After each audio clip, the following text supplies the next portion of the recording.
पिछली वीडियो में हमने फसल उत्पादन एवं प्रबंध पाठ के बारे में पढ़ा था।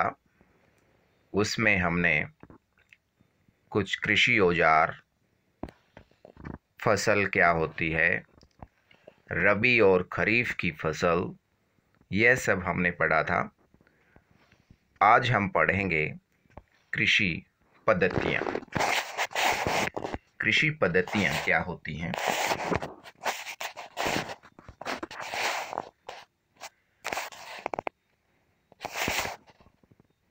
फसल उगाने के लिए किसान को समय समय पर निश्चित अंतराल पर कुछ कार्य करने पड़ते हैं, कुछ क्रियाकलाप करने होते हैं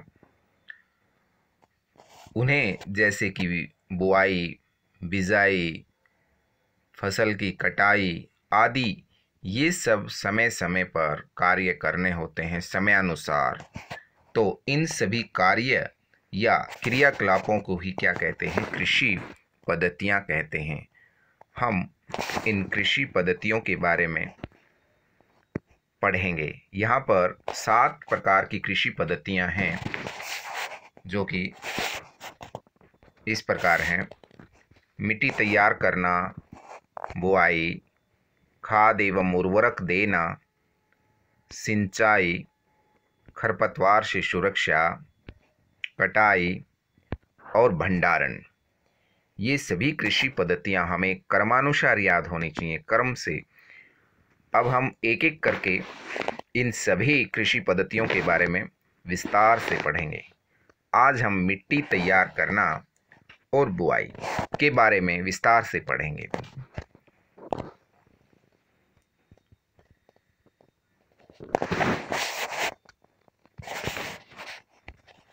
मिट्टी तैयार करना। फसल उगाने से पहले मिट्टी तैयार करना प्रथम चरण है। फसल उगाने से पहले हमें मिट्टी तैयार करना है, ये प्रथम चरण है। मिट्टी की तैयारी में हमें क्या क्या करना होता है? मिट्टी को पलटना, उलटना पलटना और पोला बनाना, यह मुख्य कार्य होता है मिट्टी की तैयारी में। ऐसा करने से क्या होता है? क्यों हम मिट्टी को पोला बनाते हैं? नरम बनाना मिट्टी को, इससे जो पौधा इसमें जाएगा उसकी जड़ें भूमि में गहराई तक जा सकती हैं और गहराई में धसी जड़ें सरलता से श्वसन भी कर सकती हैं। जड़ों का भी श्वसन होता है, ऑक्सीजन, कार्बन डाइऑक्साइड का आदान प्रदान होता है। तो हम जानते हैं कि पॉली मिट्टी में पौधे की जड़ें आसानी से श्वसन कर सकती हैं। दूसरा क्या है मिट्टी को नरम करने का फ़ायदा? कि मिट्टी में जो केंचुए हैं या सूक्ष्म जीव जो हैं, बढ़ोतरी अच्छी होती है पॉली मिट्टी में। और ये जीव जो हैं, केंचुए और अन्य सूक्ष्म जीव, किसानों के मित्र हैं। क्यों हैं ये हमारे मित्र? क्योंकि ये भी मिट्टी को पोला करने का काम करते हैं। ये भी मिट्टी को पलटकर, उलट पलट कर पोला करते रहते हैं और एक उपजाऊ पदार्थ बनाते हैं, ह्यूमस। यह एक बहुत ही उपजाऊ पदार्थ है, जो कि जो सड़े गले पदार्थ होते हैं मिट्टी के अंदर, जो मृत पौधे या जीव जंतुओं के अवशेष होते हैं, उनका ये सूक्ष्म जीव गला करके, जिसे हम कहते हैं अपघटन करके, उसे छोटे छोटे कणों में विभाजित कर देते हैं और यही पदार्थ ह्यूमस कहलाता है, जो कि पौधे की बढ़ोतरी के लिए बहुत ही लाभदायक है। पिछली कक्षा में हम पढ़ चुके हैं मिट्टी में क्या क्या पाया जाता है: खनिज, जल, वायु और कुछ सजीव। ये जानना जरूरी है कि मिट्टी के अंदर क्या क्या पाया जाता है: जल, वायु, खनिज और कुछ सजीव। इसके अतिरिक्त मिट्टी के अंदर क्या होते हैं? मृत पौधे पाए जाते हैं। मृत पौधे भी होते हैं मिट्टी के अंदर और मृत जंतुओं के अवशेष भी होते हैं, और ये बहुत ही ज़रूरी बात है यहाँ समझने वाली कि जो मृत पौधे हैं और मृत जंतुओं के जो अवशेष हैं, वो जो सूक्ष्म जीव होते हैं, मिट्टी में पाए जाते हैं, उनके द्वारा अपघटित होते हैं। यानी ये जटिल जो शरीर अवशेष होता है जटिल, उसको सरल पदार्थों में बदल देते हैं और उन्हें पोषक पदार्थ, जो मृत जीव जो थे हमारे, जो मृत पौधे और जीव जंतु थे, उनको अपघटित करके उनके अंदर जो पोषक तत्व थे वो मिट्टी में मिला देते हैं और ये पोषक तत्व पौधे द्वारा सोख लिए जाते हैं। ये बहुत इम्पोर्टेंट बात है। और यहाँ जानने वाली बात यह है कि मिट्टी की ऊपरी परत जो होती है, उसके कुछ सेंटीमीटर की मिट्टी ही ऊपर की पौधे की बढ़ोतरी में सहायक होती है और मिट्टी को उलटने पलटने और पोला करने से जो पोषक पदार्थ हैं, जो कि सूक्ष्म जीवों ने मृत जीवों से प्राप्त किए हैं, वो जो पोषक पदार्थ होते हैं वो मिट्टी को उलटने पलटने और पोला करने से ऊपर आ जाते हैं और पौधे इन पोषक पदार्थों का आसानी से उपयोग कर सकते हैं। इसलिए मिट्टी को उलटना पलटना एवं पोला करना फसल उगाने के लिए बहुत ही जरूरी है। हम निष्कर्ष के तौर पर ये कह सकते हैं कि मिट्टी को पोला करने से जो पौधे की जड़ें हैं वो सरलता से ज़मीन में जा सकती हैं। दूसरा, वे जड़ें श्वसन कर सकती हैं। तीसरा, पॉली मिट्टी के अंदर सूक्ष्म जीव और केंचुओं की बढ़ोतरी होती है और ये जो सूक्ष्म जीव होते हैं वो मृत जीवों के में पाए जाने वाले पोषक तत्वों को मिट्टी में मिला देते हैं और मिट्टी को उलटने पलटने से ये पोषक तत्व पौधों ऊपर आ जाते हैं और पौधों के द्वारा आसानी से अवशोषित कर लिए जाते हैं।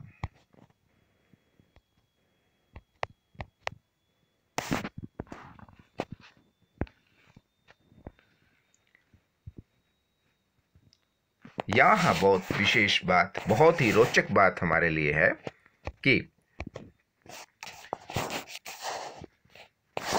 हमने ये तो पढ़ लिया मिट्टी को उलटना पलटना और पोला करना बहुत जरूरी है, लेकिन इस प्रक्रिया को कहते क्या है?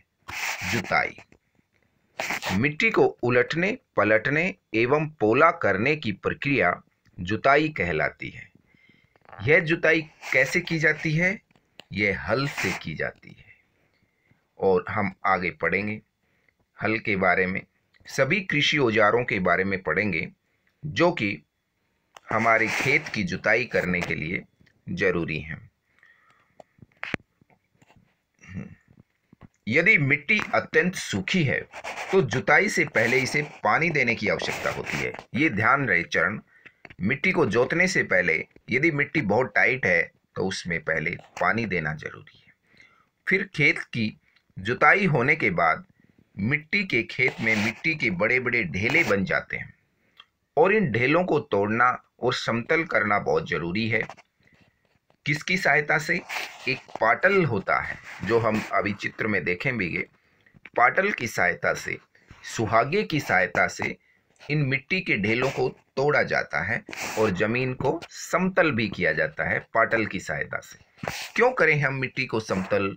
क्योंकि बीज बोने में आसानी रहती है और खेत की सिंचाई के अंदर, खेत में पानी, फसलों को पानी देने के लिए भी मिट्टी समतल होगी। खेत समतल होगा तो हमारा खेत में पानी देना का कार्य आसान हो जाएगा। एक विशेष बात यह भी ध्यान रहे कि कभी कभी जुताई से पहले भी खाद डाली जाती है। खाद खेत को जोतने से पहले डाल सकते हैं ताकि जुताई के समय जब खेत को जोतें तो उस समय खाद भी मिट्टी में अपने आसानी से मिल जाए। और जो मिट्टी की तैयारी से अगला चरण है हमारा कृषि पद्धतियों में दूसरे नंबर का जो कृषि पद्धति है बुआई, उससे पहले खेत में पानी दिया जाता है। बीज बोने से पहले खेत में पानी दिया जाता है। अब हम यहाँ पर पढ़ेंगे कृषि औजार।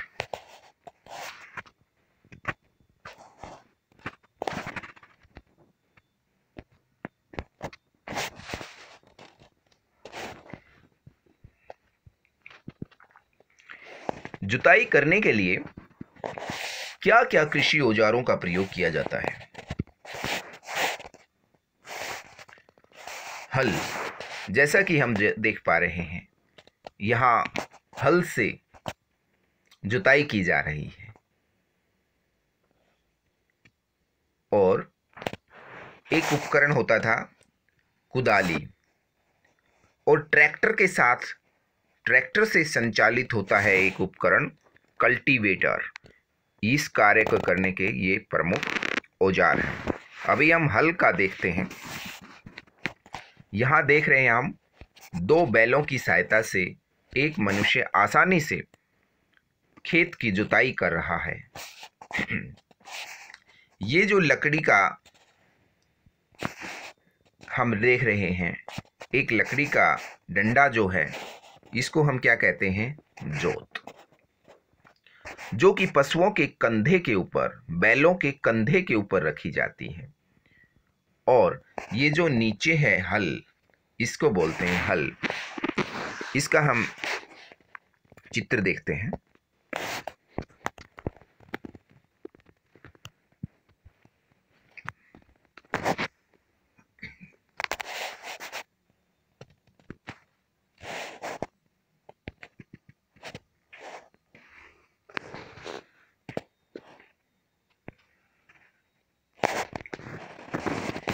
यहाँ पर हम हल का विस्तार से चित्र देख पा रहे हैं अच्छे से। यह जो जोत बोला था, जो पशुओं के, बैलों के कंधे पर रखी जाती है, ये वाला जो लकड़ी का हिस्सा है, इसे बोलते हैं जोत। हल की जो ये लंबी लकड़ी की या लोहे की डंडी होती है पूरा, इसे हल साफट कहते हैं। हल का पकड़ जो होती है, पकड़ना है हल को, उसे हम हैंडल कहते हैं। और एक पत्ती होती है, तिकोनी पत्ती, जो कि पैनी होती है, जो कि धरती को, मिट्टी को चीरते हुए चलती है। ये लोहे की पैनी होती है पत्ती, इसको हम फाल बोलते हैं।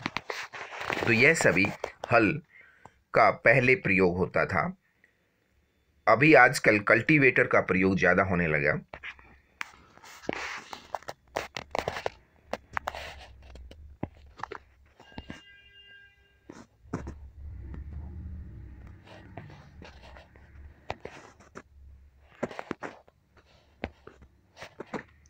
यहाँ पर हम देख पा रहे हैं हल के बारे में, फिर से आप देख सकते हैं यहाँ पर भी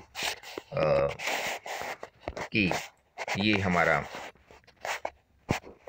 हल जो है, उसका हल सैफट, ये वाला हिस्सा हल सैफट है, ये इसका हैंडल है, ये इसका फाल है, तिकोनी पत्ती जो है इसका फाल है। अच्छी उपज के लिए बुआई से पहले मिट्टी को भुरभुरा करना आवश्यक है, नरम करना आवश्यक है, जैसा हम पढ़ चुके हैं। और यहाँ ये ध्यान रहे कि कौन कौन से प्रमुख औजार हैं जुताई के लिए: हल, कुदाली एवं कल्टीवेटर। हल के बारे में और ज़्यादा इसका क्या कार्य होता है यहाँ बताया है।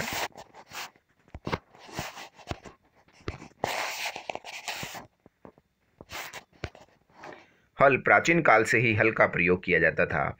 क्या क्या कामों में? एक तो खेत की जुताई करने में, नरम बनाने में, यानी कि एक जो जुताई से पहले हम खाद भी डाल देते हैं खेत के अंदर, छिड़क दी जाती है खाद, और उसको जब जुताई करते हैं तो वो स्वयं ही खेत की जुताई के साथ ही पूरे खेत में मिल जाती है, कि मिट्टी में मिल जाती है। खरपतवार निकालने में भी इसका प्रयोग किया जाता है हल का। खरपतवार यानी जो पौधे हम नहीं चाहते फसल के साथ उग जाते हैं, हमारी फसल के साथ, जैसे घास, बथुआ आदि, जो कि फसल को नुकसान ही पहुंचाते हैं, उसको निकालने के लिए, और मिट्टी जो टाइट हो जाती है उसको खुरचने के लिए, ताकि उसमें से पौधा आसानी से आ सके, मिट्टी खुरचने के लिए भी हल का प्रयोग किया जाता है। हम पढ़ चुके हैं कि यह औजार लकड़ी का बना होता है, बैलों की जोड़ी से या ऊंट की सहायता से भी, घोड़े या ऊंट की सहायता से खींचा जाता है। इसमें लोहे की मजबूत तिकोनी पत्ती को क्या कहते हैं, जिसे फाल कहते हैं। हल का मुख्य भाग जो लंबा भाग है लकड़ी का बना होता है, जिसे हल सैफट कहते हैं, और इसके एक सिरे पर हैंडल होता है। इसका एक सिरा हैंडल होता है और दूसरा सिरा जोत के डंडे से जुड़ा होता है।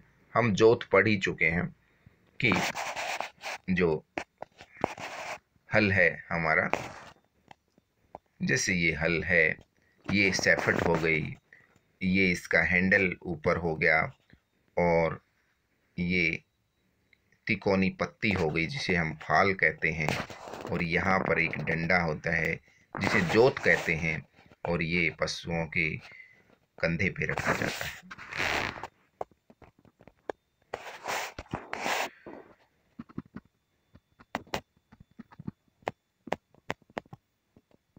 और दूसरा जो परंपरागत औजार था जो खेत की जुताई करने के लिए प्रयोग होता था, वो था कुदाली।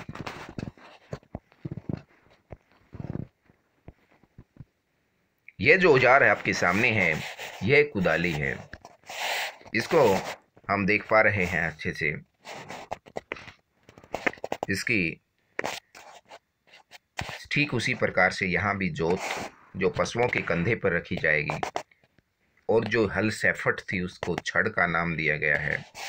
यहाँ पर भी एक पत्ती है, ब्लेड की तरह काम करती है, जो कि मिट्टी को चीरते हुए चलती है, मुड़ी हुई प्लेट, और ये हैंडल, यानी ठीक हल की तरह ही थोड़ा सा उसका अलग से रूप है। ये कुदाली, यह भी पशुओं के द्वारा खींचकर इसका प्रयोग किया जाता था जुताई करने के लिए।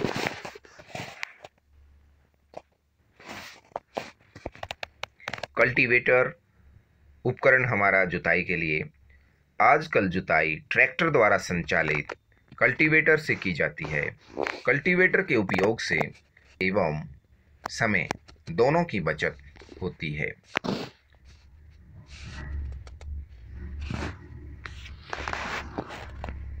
कल्टीवेटर के द्वारा खेत की जुताई होती है करते हुए। ये आधुनिक उपकरण है, इसको हम और अच्छे से भी देख सकते हैं, थोड़ा बड़ा करके देख सकते हैं यहाँ से हम।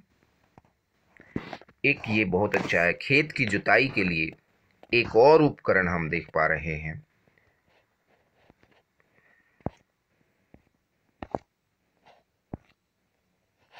ये हमारा कल्टीवेटर है, खेत के साथ जुड़ा हुआ, मिट्टी को चीरता हुआ जो चलता है। ये सभी कृषि उपकरण हैं, लेकिन जुताई के लिए जो हम देखें वो ये हल है, कल्टीवेटर है। हैरो, एक हैरो होती है जो कि मिट्टी को चीरते हुए चलती है। ये अन्य कृषि उपकरण हैं जिसके बारे में हम बाद में चर्चा करेंगे।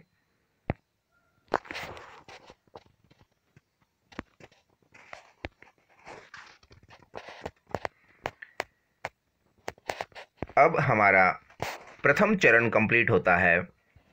फसल की हमने अभी जुताई की है, मिट्टी को तैयार करना जो पहला चरण था जिसमें हमने खेत की जुताई की है, अभी तक हमने उसे पढ़ा है। अब हम कृषि पद्धति में दूसरा चरण पढ़ते हैं, बुआई। जैसा कि नाम से ही प्रतीत हो रहा है, बीज बोने को ही बुआई कहा जाता है। खेत में बीज बोना बुआई कहलाता है। यह हम जानते हैं कि बीज जितना स्वस्थ होगा, अच्छी क्वालिटी का होगा, उतना ही हमारी उपज भी अच्छी होगी।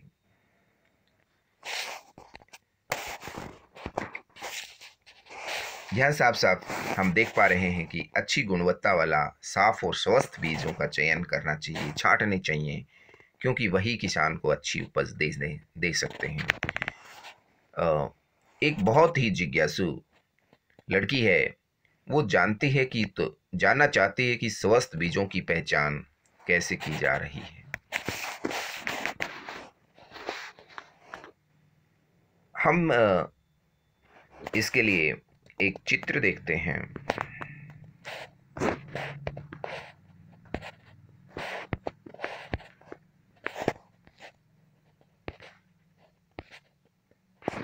ये जो चित्र आपके सामने है, इस कटोरी के अंदर पानी डाला हुआ है और कुछ गेहूं के दाने इसमें डाल दिए गए हैं। कुछ समय बाद हम देखते हैं कि दानों में से कुछ दाने ऊपर आ गए। इनको देखकर हम सोच सकते हैं, कल्पना कर सकते हैं कि इसका क्या कारण हुआ होगा। ये जो ऊपर आए हुए बीज हैं, ये खोखले बीज हैं, अस्वस्थ बीज हैं। इन अस्वस्थ बीजों को हमें नहीं बोना चाहिए, हमें स्वस्थ बीजों को ही बोना चाहिए।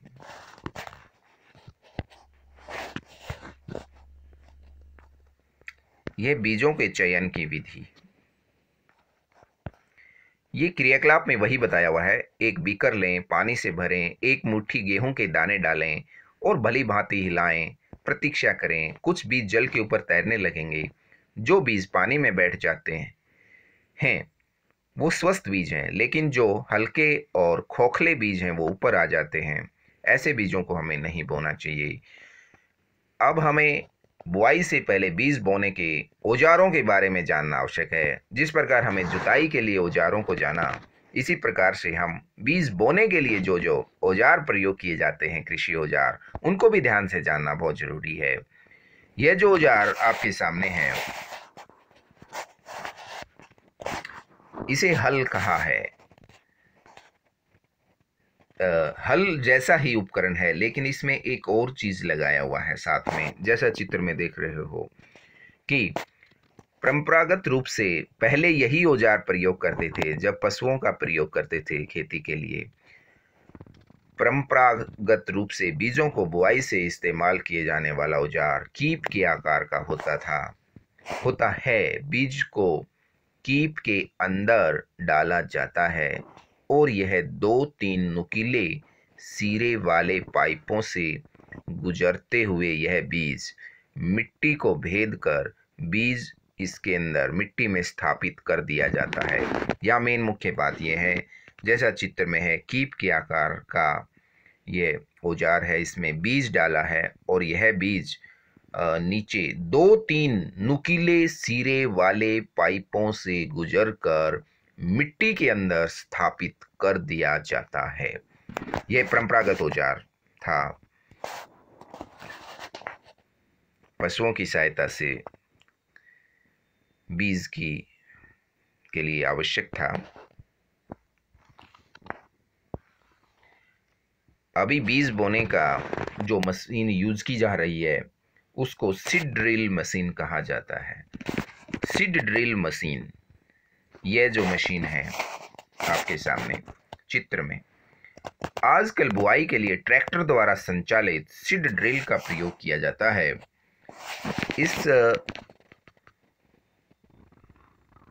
मशीन को हम थोड़ा डिटेल से देखते हैं, इसका चित्र ध्यान से देखते हैं सीड ड्रिल का। यह जो चित्र आपके सामने है, यह मशीन यूज की जाती है बीज बोने के लिए। यहां पर हम देख पा रहे हैं कि इस हिस्से के अंदर ये जो दिखाई दे रहा है, इसमें बीज डाला जाता है। यह टंकी जो है खुलकर खोल दी जाती है और इसके अंदर बीज डाला जाता है और वह बीज इन पाइपों में से होकर के मिट्टी में डल जाता है। ये जो पाइप हैं, प्लास्टिक के पाइप हैं, ये इसके अंदर से बीज होता हुआ नीचे मिट्टी के अंदर डाल दिया जाता है, स्थापित कर दिया जाता है। यहाँ एक विशेष बात यह है कि एक साथ हम कई सारे बीज हल के अंदर, या वो जो परंपरागत औजार था हमारा, उसमें केवल एक लाइन में ही हम ऐसे ही बीज बोते जा सकते थे बार बार। उसमें समय की और मेहनत बहुत ज़्यादा लगती थी। लेकिन यहाँ हम देख पा रहे हैं कि एक साथ 11 के करीब हमारे 11-12 या इससे भी ज़्यादा पाइप हैं जिसमें से बीज डलता जा रहा है।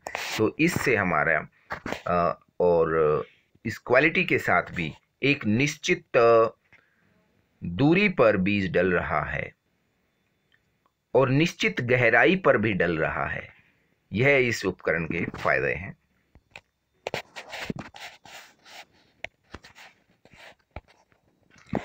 सीड ड्रिल मशीन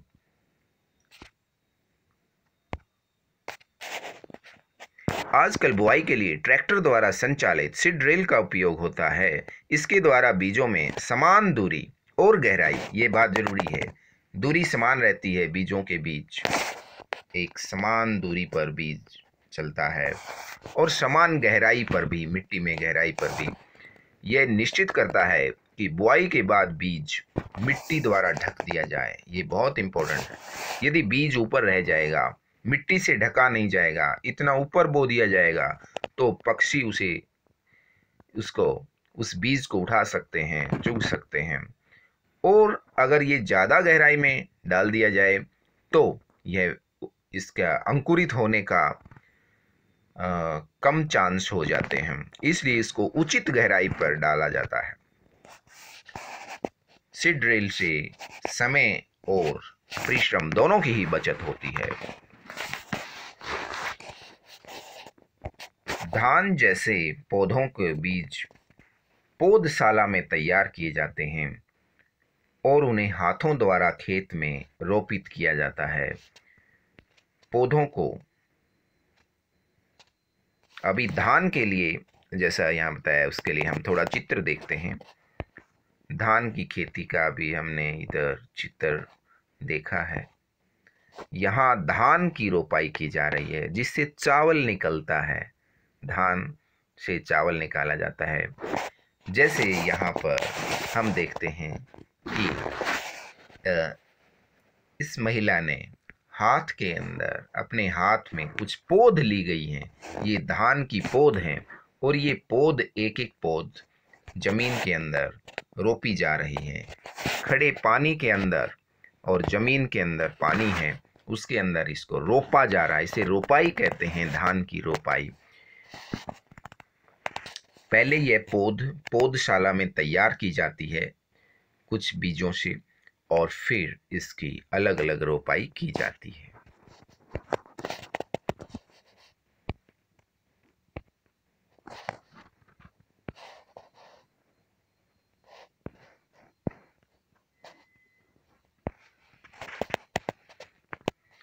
पौधों को अत्यधिक घने होने से रोकने के लिए बीजों के बीच उचित दूरी होना आवश्यक है। क्यों होना जरूरी है उचित दूरी? एक एक बीज डालने के दौरान ही हमें कुछ उचित दूरी पर बीज बोने चाहिए। क्यों ऐसा क्यों करना चाहिए?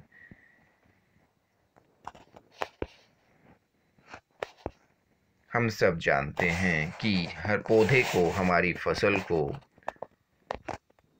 उगने के लिए सूर्य का प्रकाश भी चाहिए, पोषक तत्व भी चाहिए, जल भी चाहिए। ये सब हमारी फसल को चाहिए।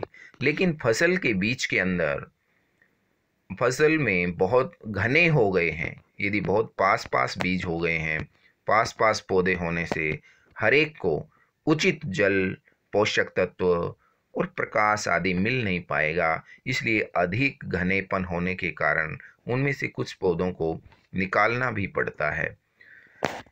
इस प्रकार से आज हमने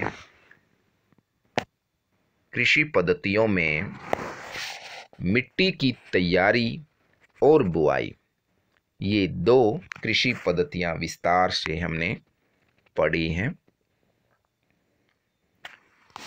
आगे की वीडियो में हम अन्य कृषि पद्धतियों को ध्यान से सुनेंगे और समझेंगे।